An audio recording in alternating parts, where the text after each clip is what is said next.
Vos decís que en este caso la bancada del Frente Amplio decidió relegar a la discapacidad severa por falta de comunicación y por falta de conocimiento del tema también. Yo creo que la bancada del Frente Amplio, así como el Parlamento, está reproduciendo el pensamiento dominante que hay sobre la discapacidad en la sociedad. No logró permearse de un análisis crítico de esta realidad y trascender esa visión cuasi voluntarista y asistencialista que hay sobre las personas con discapacidad. Y eso pasa porque los propios diputados o actores políticos no dialogan con personas con discapacidad. Y no dialogan quizás en términos de relación de iguales. Dialogan cuando van a informarles o cuando reciben una demanda. Un pedido, un reclamo. Pero no hay espacios de intercambio de igual a igual, porque las personas con discapacidad no hacen política, porque no están en los sindicatos, no están en los gremios, no están en las empresas. Ahí está el trasfondo también que explica el por qué la bancada y el Parlamento en general no está logrando incorporar una mirada diferente, una mirada que ponga a la persona con discapacidad no como sujeto de cuidado, sino como sujeto de derecho. ¿Y por dónde ves la solución vos? En primer lugar, plantearse este tema. Entender que la mirada que se le está dando a este tema de la discapacidad es voluntarista. Creo que hay que reencauzar la discusión y asignar los recursos que tienen que estar para el sistema de cuidados, porque eso atiende a una población que, si bien es muy reducida en el contexto de las personas con discapacidad, es muy vulnerable, pero que si el sistema de cuidados no se relaciona y no modifica el sistema de salud, al sistema de educación, al sistema de transporte, no va a haber autonomía. Y va a ser una política asistencialista cuasi caritativa. ¿Qué queda por mejorar de las políticas en torno a la discapacidad? En primer lugar, fundar una política de discapacidad. No tenemos. No la tenemos. No la tenemos porque no están plasmadas las bases concretas. Sí tenemos avances muy importantes. De hecho, el programa de asistentes personales, que es el centro del debate en el sistema de cuidados, ya existe. Fue implementado por el Programa Nacional de Discapacidad del MIDES en el año 2014. Tenía como objetivo abarcar a 2.000 personas y hoy abarca a 1.000. El sistema de cuidados va a trabajar sobre ese programa y lo va a mejorar en algunos aspectos. No es una transformación tampoco radical y progresivamente va a ir aumentando la cantidad de personas que ingresan a ese sistema. El problema es que se visualiza al programa de asistentes personales como la política de discapacidad, cuando no hemos logrado como país tener un criterio único para definir la discapacidad. No sabemos cuántas personas hay, dónde están y qué necesitan. No hay una medición científica. Lo que hay son mediciones por percepción, a través del censo. Y eso nos está invalidando luego definir la asignación de recursos, que es el problema y que se debate en el presupuesto. Cuando se dice, bueno, vamos a trabajar en la educación o en la salud, vamos a transformar las condiciones de accesibilidad, pero la mutualista no sabe cuántas personas con discapacidad tiene. Entonces no puede prever. Y ahí nos quedamos en una trampa de inmovilismo, porque al no conocer la realidad no podemos tomar las definiciones. Por eso es que yo digo que no tenemos una política. ¿Y pensás que las principales ciudades de Uruguay siguen sin estar pensadas para discapacitados? Sí, porque las ciudades se construyeron hace 100 años.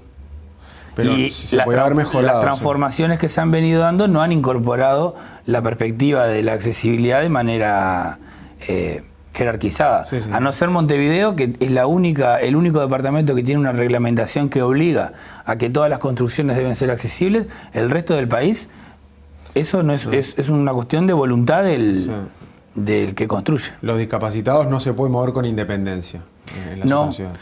No se pueden mover porque para moverse uno necesita, es como la vida de cualquier persona, necesita poder salir de su casa y tomarse un ómnibus, tomarse un taxi, necesita que cuando llega al destino poder ingresar. Y no podemos reducir la vida de las personas con discapacidad al sanatorio y a la casa. Por lo tanto, tenemos que pensar y abrir espacios como pueden ser los cumpleaños.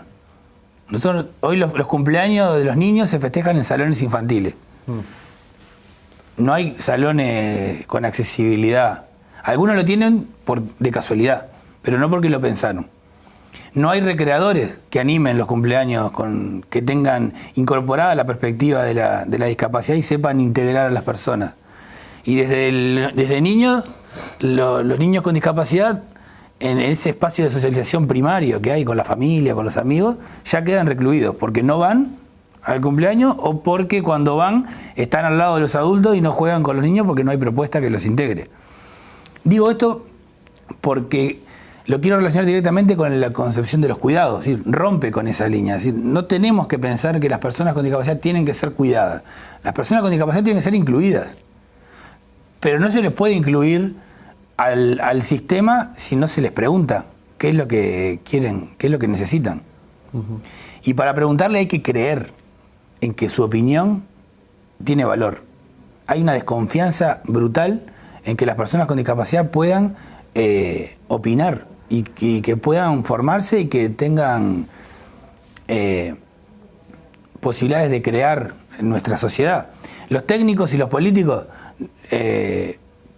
la política porque no socializa, no se vincula, a no ser desde el vínculo a veces familiar, pero no es la percepción de un vínculo familiar, no es una percepción necesaria para analizar la sociedad y pensar la política. Y los técnicos no estudian estos temas en las facultades. Entonces cuando sale y se integra a un ministerio, a una intendencia, la política dice vamos a incluir a las personas con discapacidad en el transporte, no tenés un ingeniero que sepa cómo adaptar un vehículo para que la persona pueda ingresar. Y ahí la institución se entra a mirar para los costados a ver quién entiende de este tema. Y más o menos se va resolviendo. Y después es la gente, en la experiencia y en los errores, que va rectificando la situación.